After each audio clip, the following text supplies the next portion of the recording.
So, welcome to the Treasury Elite Leadership Series. I would like to thank all our viewers and members for supporting this noble cause of Treasury Elite, whose main objective is networking, knowledge sharing, and mentoring.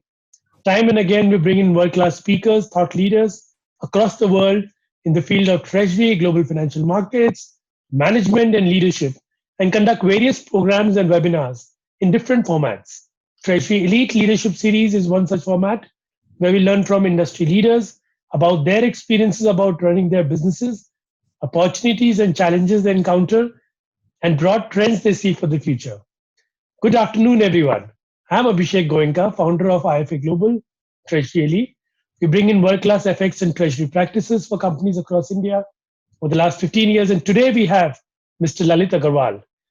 Mr. Agarwal is a retail entrepreneur and founded VMart Retail in 2002, pioneering the concept of value fashion retailing in tier 2, 3, and 4 cities.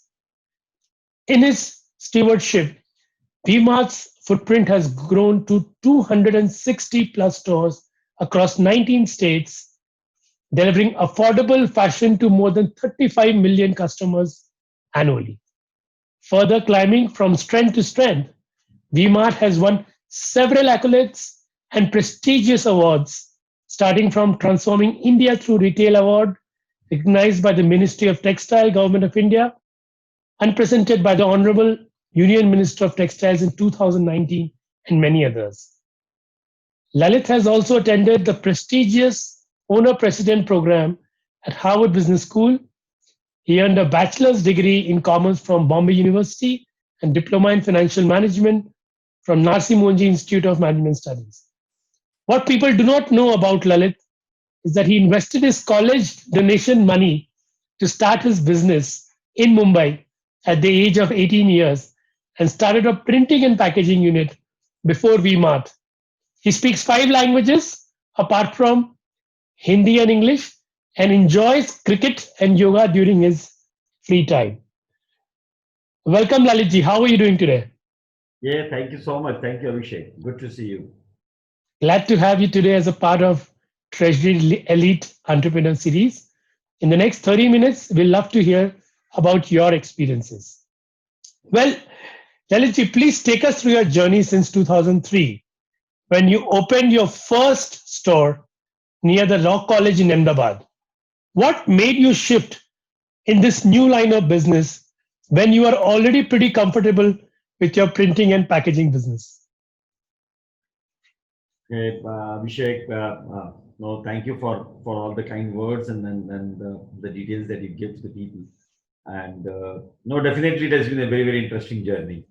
And every day, you learn more from what you see, and how well can we adopt those learnings, and how well can we implement those learnings are the key excitement that I take it as an objective in my life, so that I can keep doing something great and better.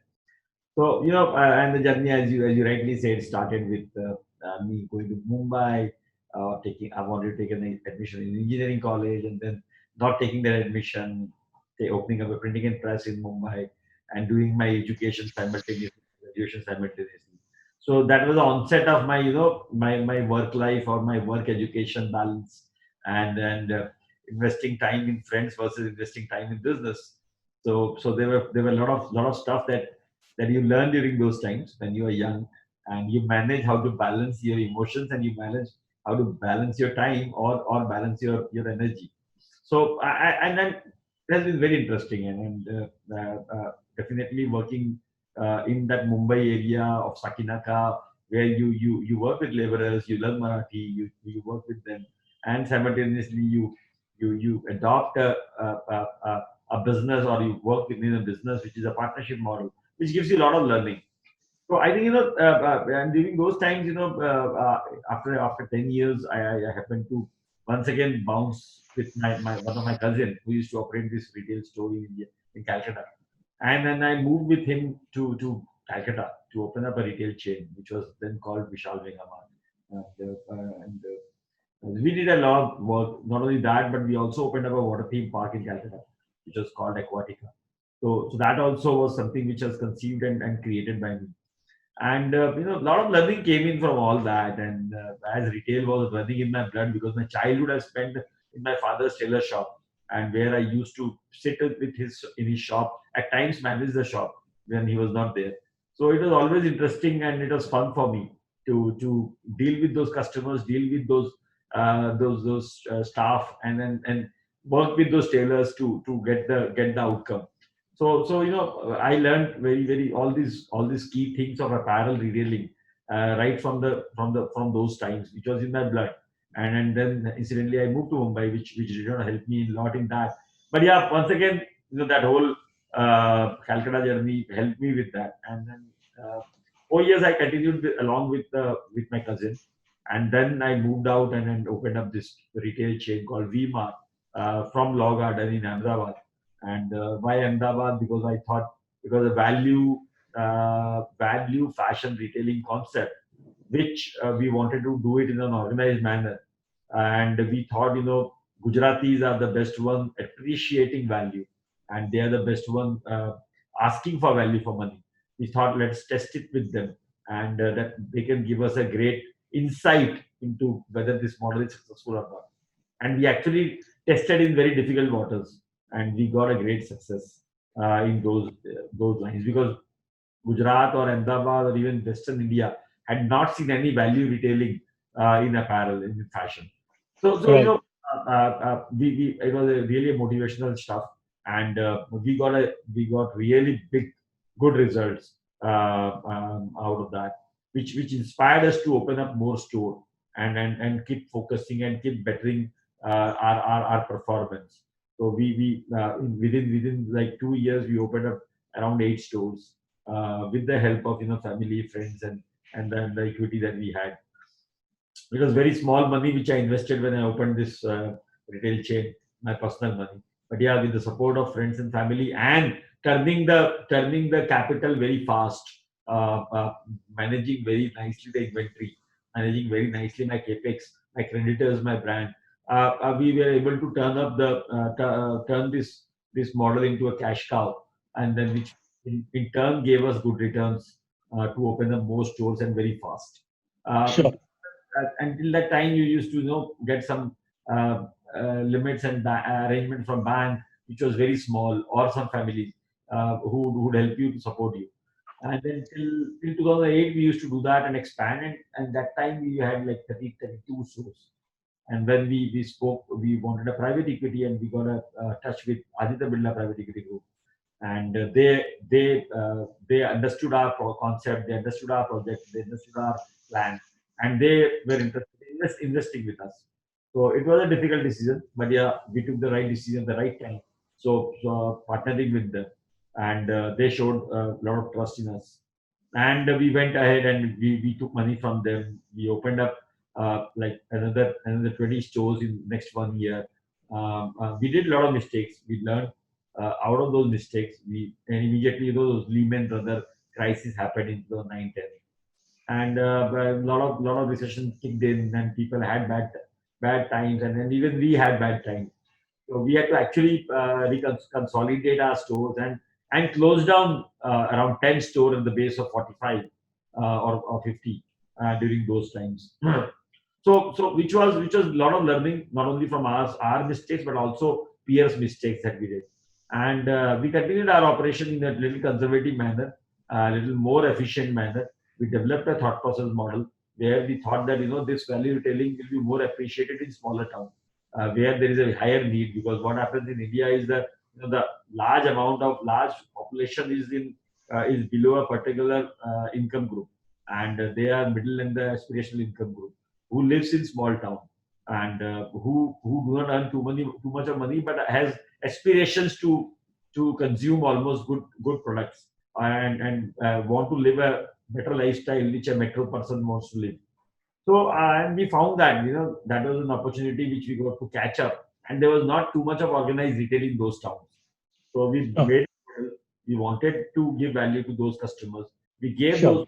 those kind of stores, and it was risky at those point of time to go into those kind of towns and start opening up and investing such kind of money in those areas. but yeah, the confidence that because I had lived in a very small town in Odisha, in Cuttack, for certain decade, 1 decade of my life, which gave me a lot of confidence and understanding of small town consumers, and which helped to really draw the analogy on what would make sense to them and what would create value for them, and how would they understand what is that they would prefer and consume. So that really built this model very well. But yeah, we were always clear that we would only expand so much that we can manage, and we would only eat so much that we can chew. So that is what we did, and we never went overboard. We never took too much of debt. We always did a very very controlled expansion. We always wanted to have a profitable growth. We always wanted to have a very very focused approach in our overall philosophy of what customer that we do we want to target, what kind of store size do we want to have, what kind of product lines we will offer, what is our strength and what should we work on. So So with regards to profitability, now you worked in Ahmedabad. Now, what I understand about Ahmedabad market, I totally concur with your thought that it's a very difficult market to do business with because people want extreme value. So my next question is, how do you keep a combination of providing extreme value to the customers and maintain profitability in this extreme competitive retail environment in India for the last 5 6 years? And how do you see this industry shaping up with so many large players also entering into this market? no, Abhishek. So I have no rocket. Sorry, I have no rocket science doing this, and I am just doing what every shopkeeper in India or every thelawala in India would be doing, managing his customers' expectation, managing his cost, managing his inventory, and giving what the customer wants, and creating that penny out of that total transaction, so that he can survive and his family can survive, and he can also grow. So it is just the simple arithmetic and simple business that we are doing, and we are what we are doing is, overall process may we are ensuring that we don't create inefficiencies. We are ensuring that we don't create wastages. We are ensuring that we really put up our systems and processes in such a manner which is cost efficient, where we don't create losses for anyone, neither do we create very very high substantial profitability for anyone. So we would have to create a very very clear business model which is self sustaining, where the cost of doing business is also great, and the value created by the entire ecosystem is also great. Because ultimately the business that we are in, it is not a rocket science business. It is not developing all those techie or manufacturing formulas. These are pure play. What we do is pure play platform, where we tie up with our vendors. We understand what kind of fashion works, and we want to bring those at the right time, understanding the right forecasting, understanding the right customer base, and then giving those products to them. So we are a platform. So it is all about coordination, collaboration, understanding, and creating value for entire ecosystem. And So we how's it turning now? I mean, how's the industry shaping up? Any thoughts on that? Yeah, so I think so this whole piece of value retailing has been shaping up very very well. The retailing itself has been shaping up very very well, because organized retail anyway in India is not too big. It has a lot of potential to grow. Still, we have not reached even 20% of the total retail in India as organized. So there is immense opportunity in organized retail. There is immense opportunity in retail, because the India is a full of youth, young population, with per capita income, ability of per capita income to grow, will grow, ability of per capita consumption to grow, and people are aspirational, people are young, people want to spend money on their lifestyle, people don't Hmm. want to save too much, people want to earn more, and so that is how the whole retail is going to grow up, and then the value retail and the organized retail. So that I think there is a large opportunity, and a lot of players in the industries are coming up, in terms of organized retail, which is national retailers, regional retailers, definitely online retailers, and local retailers. They're all teaming up to try and address this market. And there is definitely more that the consumer is getting, and there is definitely much too much sense in retail, but it is also very difficult as a complex as a organized retail as a business, because the chain of store managing number of store and managing customers' aspiration and managing your internal processes at times becomes challenging. And the retailer at times doesn't behave in a responsible manner or is not able to understand well, which makes it difficult for the retailers to survive and draw money. So yeah, it has been a very difficult subject for most of the retailers in India, and Sure. we have to. So during the current COVID times, I was talking to a few of my friends who run large retail businesses in India, and of course, a lot of these shops were closed. And even though they have built a very big brand for themselves, they were facing issues in terms of liquidity, cash flows, etc. Do you think it was more of a temporary thing, or it's improving now? I mean, are we seeing some silver linings there? No, Abhishek, as of now, things are not great. And yeah, there was a ray of hope in the month of June, but that is diminishing now because the cases in India is growing very high in the smaller town, and most of the non-metro locations are deeply getting penetrated with COVID cases, and the government there is not taking any chances and creating lockdown. So it is going to be a very tough scenario going ahead for at least this year for the entire industry. So there is going to be a cash crunch. There is going to be a pain in the system of having those old stock and old inventory, managing working capital, managing your costs, managing your people, and keeping your customers tagged with yourself. So it is going to be a real difficult challenge, which everyone I not only in India but the entire globe is going to face. Now, I'm sure you have seen so much of ups and downs in the last many years of your career, and this will also bring in a world-class opportunity for VMart going forward. Yeah. This is not going to be the end of the world, and I'm sure not in your case, where you have had experiences of doing multiple businesses. So, my next question to you is: you started in a humble manner, you stayed in a joint family setup, and you had your share of ups and downs.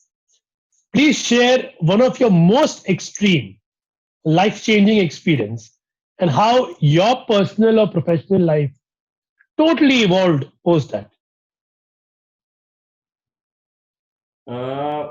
I think um, definitely, we have been coming from a very low, humbled background, and as you rightly said, joint family, living in a small place. So that was all learning, and that is the learning that makes you prudent, that makes you value conscious, that makes you even humble, and that makes you down to earth, which is the need of the business, which is the need of the hour, which is the need of mankind. So which is what one needs to have. And but yeah, when you grow up in life, and when you once again start getting name, fame, position, and you start getting higher responsibilities. You have bigger team members, you have higher taller leaders in your organization. It is not the same subject that works for you. So what brought you here may not take you there, is the more jargon. So the point is, till a point, an entrepreneur is an entrepreneur, and he can work as an entrepreneur, being very close to the business, enter into all the micro decision makings and stuff. But when you grow in life, beyond a certain point, you need to become a leader and allow leaders to populate and leaders to cultivate. So that is something which was a big change as a business owner, as an entrepreneur, which I had to bring in, where I need to become a CEO, where simultaneously wear a hat of the largest shareholder, simultaneously wear a hat of the founder, and also be a professional. So changing your habits, you knowing yourself, the business, you may be the best doing it, but you cannot be the only one doing it. So you Correct. have to now start building processes, building team, having that confidence in the team, giving that confidence to the team, having that leadership style where you are able to cultivate better leaders, you are able to attract better leaders, you are able to generate a team decision making skill, you are able to let go a lot of decision making and let go a lot of your own aspirations. You have to really work with the team as a professional, leave your ego, leave your fundamental thought process. Was a big change that I thought I had to bring in. and which is a very very great change, good change that you bring in as a leader, so that you are able to really build up a really valuable organization and an organization structure, which then turns up into an institution. Because that's your ultimate goal, wherein an institution which works automatically without a particular decision making at the top and without having a central decision maker is the right attitude. So that was a transition journey which I had to take, where I had to also take a help of a coach. I had to also go through a lot of trauma and emotional stuff. So those are things that an entrepreneur needs to find to get a higher level of outcome from the similar businesses that you're operating. Because at times you get swayed away with your own ego and your own decision making, and if you don't manage that, you never become a taller leader. I could connect with every single line what you said so closely because you all have gone through that journey of complete transformation, leaving your ego behind and taking the team along in all the decisions. And it sometimes gets very, very tricky, but you have to live with it. So that was a very, very interesting side. And I'm sure all the entrepreneurs who have been listening would completely connect with these thoughts of yours. So my question to you is in terms of culture, how do you maintain a spirit of competitiveness and bring consistency in the way an organization acts and thinks? And how do you ensure that the culture does not get isolated in a corner office? If you could share some example. No, I think what we have been hearing, that culture eats strategy at the In breakfast. breakfast. So, and then that's the fact. When the organization grows, it is not only your own culture, which is not only the entrepreneur's culture, but it now becomes the organization's culture. And in the organization, in the whole journey, what happens is you always have multiple people coming in from multiple domains and multiple different retail or different industries. So when they come in, they bring their own culture, they bring their own set of values, they bring their own set of beliefs, they bring their own set of processes, which you also want, which you also need. So what happens is, at an overall organizational level at the top, you have multiple culture which comes in, and suddenly you start losing your own culture, and you don't get a track of what you originally were. So you mindfully, you need to empower, you need to delegate, you need to bring in the diversity of having different cultures and learning out of that and creating a unique culture, but still adopting or being very cognizant of your own culture is very very important, which is the fundamental why you are here. Is that is important, and believing that, yeah, there is good set of people that we have brought in. Those are shining stars which used to shine in those platforms where the performance was happening, and those shining stars were performing only with certain set of values, certain set of culture, certain set of processes that that particular company had. So how 100%. how do you bring in those stars which you think you are their stars, and they shine, but they just don't shine from their own capability and competency. They shine because of the organization's capability and competency also. So what culture and what stuff that worked in that platform may not only work here, but yeah, something has to be tweaked, something needs to be adopted, something needs to be handholded and molded, so that it is put to use in the right way. So I think that is the important part. And definitely, of competition, we believe that we need to set our own standards, we need to set our own goals, and we need to keep beating that goals, and we need to keep revealing over those goals and targets. Those are our competition benchmarks, and I don't think any other player can really beat us, or we need to strategize looking at them. It is only about how do you create enough value for your customer, how do you give more centricity towards your customer, how do you generate more efficiency in your team and in your processes, and keep giving value to the customer. That is what for us is the highest piece of culture that we need to generate. And that is a consistent, there's a value system that we have, there is a culture that we have got, there is a way that we want to operate, we want to promote. So there is regular communication from my desk, from myself, from at different forum, whether it is a town hall, whether it is letters and mailers and feedbacks and processes, where a lot of value systems are being adopted, a lot of workshops happens, and that becomes the core of it. It is all about how do you walk the talk, how do you live that cultural values and pillars and stumps that you have. Those are the stuff that we do so that you are able to not only keep that culture at the corner in the office, but yeah, bring it in the forefront. Look at it every month, every year. Even in this crisis time, we need to look at those values and those cultures, that they should not be broken. But yeah, they should also not be too rigid, so that you don't bend with the storm. You need to be flexible enough to bend with the storm so that you don't break down. So we need to also be cognizant of that fact, that whatever set of values and whatever set of cultures that you've built should not become so rigid that during these stormy times it becomes a difficulty situation for you. Correct, correct. So rightly said about the stardom thing. What people, when they bring in great people from different organizations, they always feel they're going to change everything.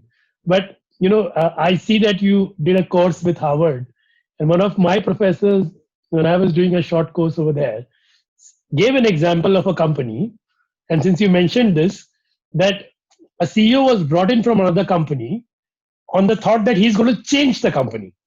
But actually, he come in and spend billions of dollars, but he could not turn around the company because ultimately the other company, the environment, his colleagues, his people, the business model, the capital, everything, the combination was making the star. And ultimately, the second company went bust. He could not change things around. So, very rightly said, that is the environment which makes you a star. And once the environment is not there, you only become a shooting star.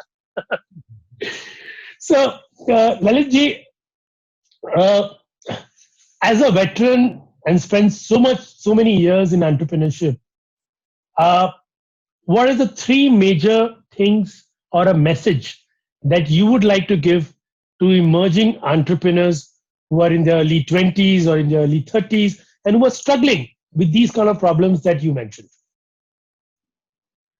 No, I think I don't know. I may not be able to relate that very directly, but yeah, whatever I did in the history is, just focus on your strength. Don't just want to get swayed away with all the gizmos of the world and all the newer opportunities in the world and all the techie things in the world. But yeah, focus on something which is a strength to you and a strength to your organization.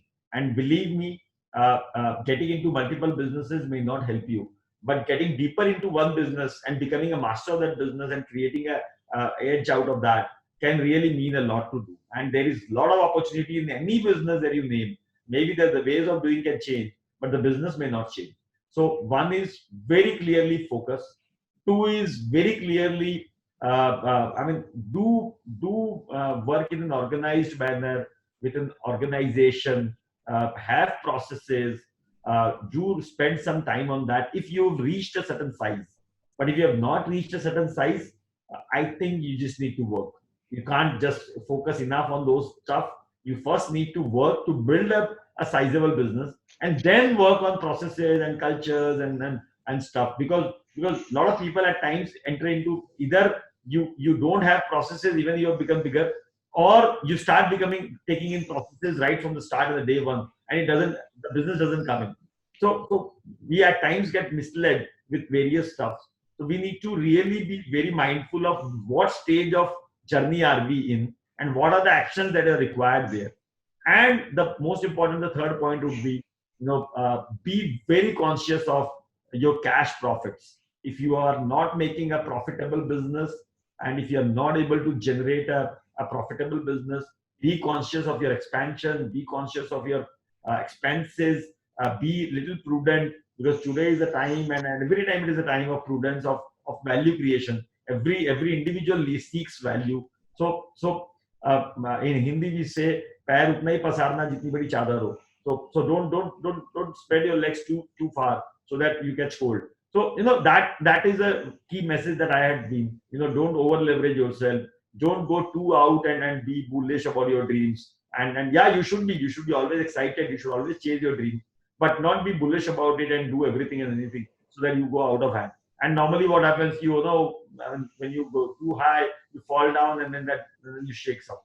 So I think, yeah, you need to be conscious of what are the capabilities in you, in your organization, in your team, and what are the difficulties when you grow. It is not going to be the same difficulty which you had when you grow. So those things consciously has to be meant very very nicely. And then there are enough more that we can think of, uh, which is also important for an entrepreneur. So rightly said, focus on your strength, do not over leverage, and make sure you work very, very hard. You know, dhanda is important, cash flow is important, and that's the core of business. Uh, Lalitji, if there was one thing that you would like to change or do differently in your life, what would be it? What it would be? No, I should spend more time at home with my kids. I should really leave office in time. I should have more fun in my life. Yeah. So I should do that more. So I know you love cricket. I know you love yoga. You love spending time with family, and you seem to be a very calm, jovial human being. But still, one fact that you have not shared. What one fact about you? Please tell us. I'm also an spiritual entity, so I do believe in calmness, meditation. But I'm a fun-loving guy. I dance a lot, so so I think both sides are important. Having a childish behavior and kiddish behavior at times is as important as getting into those silence zone and realizing your spiritual sense is also important. So having all those colors in life is very very important. So I try to ensure that maximum colors are produced out of my life. Yeah, rightly said. As we say that we come in this life just to have experience, nothing else, and it's just a pop up in this entire gamut of universe. Right. So it's been lovely talking to you, sir, and it's been your thoughts about entrepreneurship, especially your thoughts about leadership, your thought about culture, thought about value creation. I mean, during this 30 minutes, you mentioned at least 10 times about value creation, and that shows the motto and the culture which is there in your mind and in your firm. And I think that's a message that all entrepreneurs should get, that instead of just throwing in rosy numbers, I think if you focus on your business, create value for your customer, create a connect with your customer, I think you are sorted. And just focus and work hard is the main motto what Lalilji brings in this 30-minute talk with us. Thank you so much taking out time. It's a lovely experience interacting